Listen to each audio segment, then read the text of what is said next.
అందరికీ నమస్కారం అండి. సంకల్ప కళాగ్రామం లేదా సంకల్ప ఆర్ట్ విలేజ్ ఈ గ్రామం వేపగుంట జంక్షన్ నుంచి పెనగాడి వెళ్ళే దారిలో ఉంటుంది. ఇది ఒక నర్సరీ. ఇందులో అనేక రకాలైనటువంటి చేతి వృత్తులు ఆదరణను పొందుతున్నాయి. ఈ సంకల్ప కళాగ్రామానికి సంబంధించి ఇదివరకే సంకల్ప కళాగ్రామ పరిచయం పార్ట్ 1 అనే ఒక వీడియోను చేశాము. దానికి కొనసాగింపే ఇది పార్ట్ 2 వీడియో. ఇందులో ముఖ్యంగా చూపించబోయేది ఏంటంటే ఈ సంకల్ప కళాగ్రామంలో ఆదరణ పొందుతున్న చేనేతకు సంబంధించి కొన్ని విషయాలను, కొన్ని సంగతులను తెలుసుకుందాం.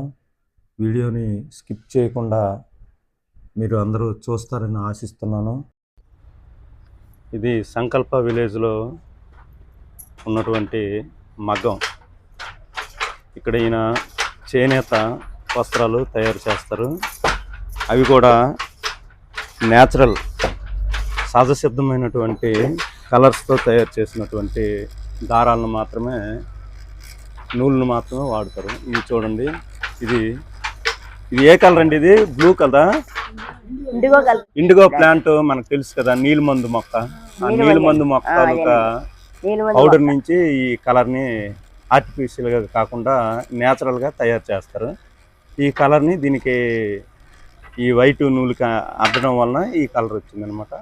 అలాగా ఒక్కొక్క కలర్కి ఒక్కొక్క మొక్కకు సంబంధించినటువంటి ఉత్పాదన నుంచి ఒక్కొక్క కలర్ని తయారు చేయడం జరుగుతుంది. ఆ కలర్లు ఎలా చేస్తారో తర్వాత చూద్దాం. ఇది రాట్నం అండి. ఇది అందరికీ తెలుసు.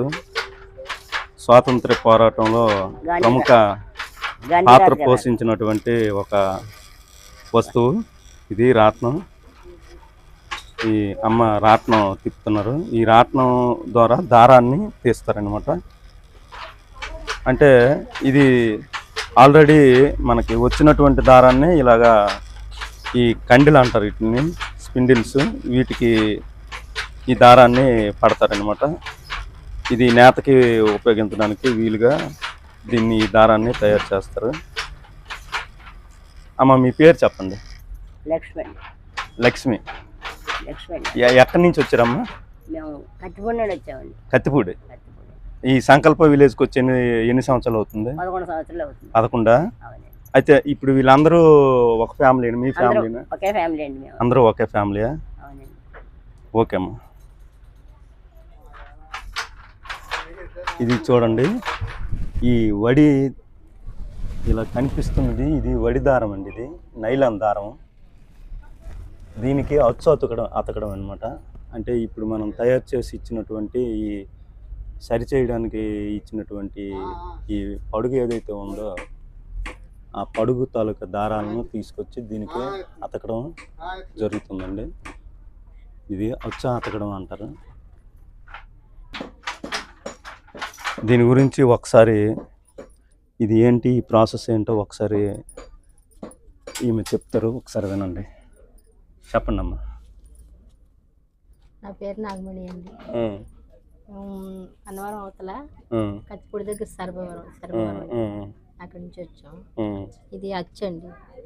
ఇప్పుడు అయిపోయింది, దానికి కొత్తది జాయింట్ చేయాలండి. అయిపోయింది కదా, అయిపోయిన దానికి ఒక్కొక్క కొమ్ము తీసి ఈ కొత్త, అంటే ఇంతకు ముందు నేసినటువంటి సరి తాలూకా ఇది ఖర్చు కదా, అది ఆ చివర. అయితే దీనికి కొత్తది జాయింట్ చేయాలండి. ఆ అంచు అంతే కదా, ఇంతకు ముందు నేసే దాని తాలూకా అంచు, చివర అంచు దానికి కొత్తది జాయింట్ చేయాలండి. అవునవును. ఒక్కొక్క కొమ్ము చెప్పి మొత్తం జాయింట్ చేయాలి. జాయింట్ చేసి అప్పుడు మగ్గం దగ్గర తీసుకెళ్ళి నేత రైట్ చేస్తాం. అవునండి. అప్పుడు తయారవుతాయి సారీలు. ఇదే చాలా కష్టమైన పని. ఇదే కష్టం అండి. కళ్ళు పెట్టాలి దీనిపైన. అవునండి. ఇది చాలా ఓపికైన పని, చాలా ఇంట్రెస్ట్గా చెయ్యాలి. ఇది మగ్గం అండి.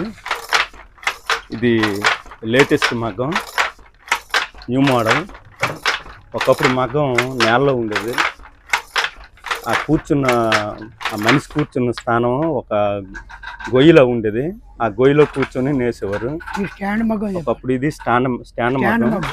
ఇది ఇప్పుడు పూర్వకాలంలో మగ్గం అయితే ఎక్కువ ప్లేస్ ఆక్రమించేది. ఒక ఇల్లు ఉందంటే ఇంట్లో సగభాగాన్ని ఈ పూర్వకాలంలో మగ్గమే ఆక్రమించేది. కానీ ఇప్పుడైతే చిన్న ప్లేస్లోను కూడా మన ఇంటి గడపలో కూడా పెట్టుకొని మనం మగ్గాన్ని నడపచ్చు. ఇప్పుడు వచ్చినటువంటి స్టాండ్ మగ్గం ఇది.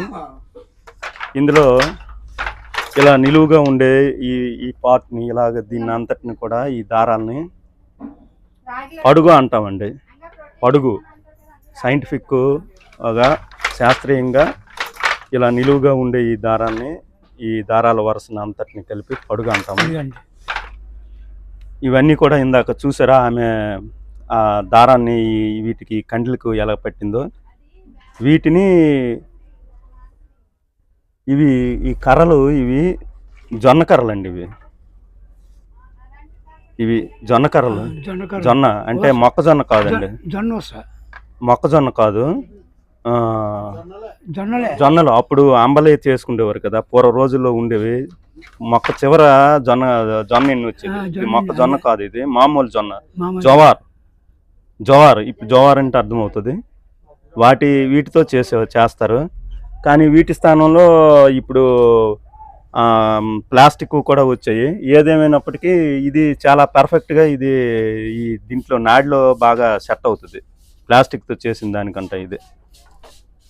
అయితే ఈ దారం ఇందాక తయారు చేశారు కదా, ఈ దారం ఇక్కడికి వస్తుంది. ఇక్కడికి వచ్చిన తర్వాత ఇది నాడి అండి. దీన్ని నాడి అంటారు. ఇందులో పెడతారు ఈ దారం, ఈ కండిని, ఇది కండి అంటారు దీన్ని, స్పిండిల్. దీన్ని ఇందులో పెట్టి కొట్టండి ఒకసారి, కొట్టండి. అదిగోండి అది.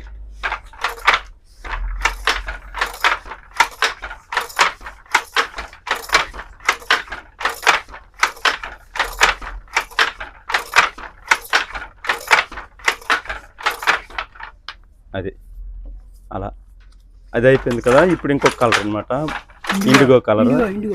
ఇప్పుడు ఇండిగో బ్యాండ్ వస్తుంది చూడండి.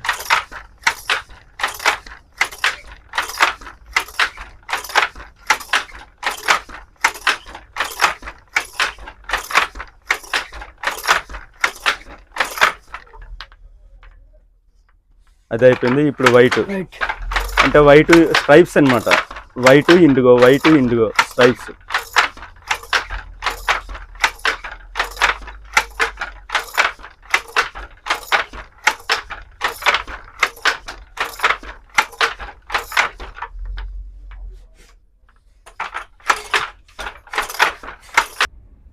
సార్ మీ పేరు ఒకసారి చెప్పండి సార్. సత్యనారాయణ. ఏ ఊరు సార్? కత్తిపూడి శరభవరం, శాంతాశ్రమం శరభవరం అండి. ఇక్కడికి వచ్చి ఎన్ని సంవత్సరాలు అవుతుందండి? 11 సంవత్సరాలు. 11 సంవత్సరాలు. అంతా ఒకటే ఫ్యామిలీ కదా. ఈ తాంతాయి రావడానికి ఈ సరి మొత్తం నేతకి ఎంత టైం పడుతుంది? ఎన్ని రోజులు? ట్రైన్ అంటే రోజు 10 మీటర్లు అవుతుందండి. రోజుకి 10 మీటర్లు. గడి అంటే 5 మీటర్లు అవుతుంది. గడి అయితే 5, ప్లెయిన్ అయితే 10. ఈయనే శ్రీ చలపతిరావు గారు, సంకల్ప కళాగ్రామం వ్యవస్థాపకులు. చేతివృత్తులను కాపాడాలనే ఒక ఉన్నతమైనటువంటి లక్ష్యంతో ఈ కళాగ్రామాన్ని ఏర్పాటు చేయడం జరిగింది. చేనేతకు కూడా సహజసిద్ధమైనటువంటి రంగుల్నే వాడతారు. ఇవి చెట్లు బెరడు, కాయలు, ఆకుల నుంచి తయారు చేస్తారు. మరి ఈ రంగులను ఏ విధంగా, వేటి నుంచి ఎలా తయారు చేస్తారు అనే విషయాన్ని ఒకసారి వీళ్ళను అడిగి తెలుసుకుందాం. కరక్కాయ నుంచి కరక్కాయ, ఇండిగో, మంజిష్ట, అవి కూడా చెట్టు కాయలా ఉంటాయండి. మంజిష్ట చెట్టు బెరడు, దాబరాలు, దాబరా అండి, అంటే కాయలు గింజల్లా ఉంటాయి. డాబర్. మళ్ళా కాసు. ఇది మనం కిల్లీలో వేసుకుంటాం. కాసుగా చెక్క ఉంటుంది, కలర్ వస్తుంది. దానితో కూడా వస్తుంది. దానిమ్మకాయలు తొక్కతో వస్తుంది. అంటే దేంతో ఏ కలర్ వస్తుందో చెప్పగలరా? ఏమండి ఇప్పుడు కాసు ఇది ఒక్కపొడి ఉంది, ఒక్కపొడితో బ్రౌన్ కలర్ వస్తుంది, పాకు చెక్క ఉంది, పాకు చెక్కతో ఏ కలర్ వస్తుంది? బ్రౌన్ వస్తుంది, బ్రౌన్ వస్తుంది. డాబర్తో రెడ్ వస్తుంది. రెడ్ వస్తుంది. తర్వాత దానియం మంజిస్టా, అది అదే కలర్ వస్తుంది. రెడ్ మీద తక్కువ వస్తుంది కలర్. తర్వాత జాబ్రా ఉన్నాయి కానీ జాబ్రాలో ఆంజనేయ స్వామి బొట్టు ఉందండి, సింధూరం, అదే ఆ కలర్ ఆంజనేయ స్వామి బొట్టు. సింధూరం అవునండి, మన పేస్ట్ ఉంటుంది డాబర్ పేస్ట్. తర్వాత ఇంకా జామ చెట్టు యొక్క బెర్రతో. అవునండి, జామ ఉంది కదా, జామ బంతి పువ్వు కలర్ వస్తుందా? బంతి పువ్వు కూడా కలర్ వేస్తాం. 5 కలర్స్ ఏంటంటే 5 కలర్స్ అదే అండి, ఇండిగో, మంజిస్టా, డాబరా. ఇండిగో, మంజిస్టా, డాబర్, కరక్కాయ ఏ రంగు వస్తుంది? కరక్కాయ రంగునా?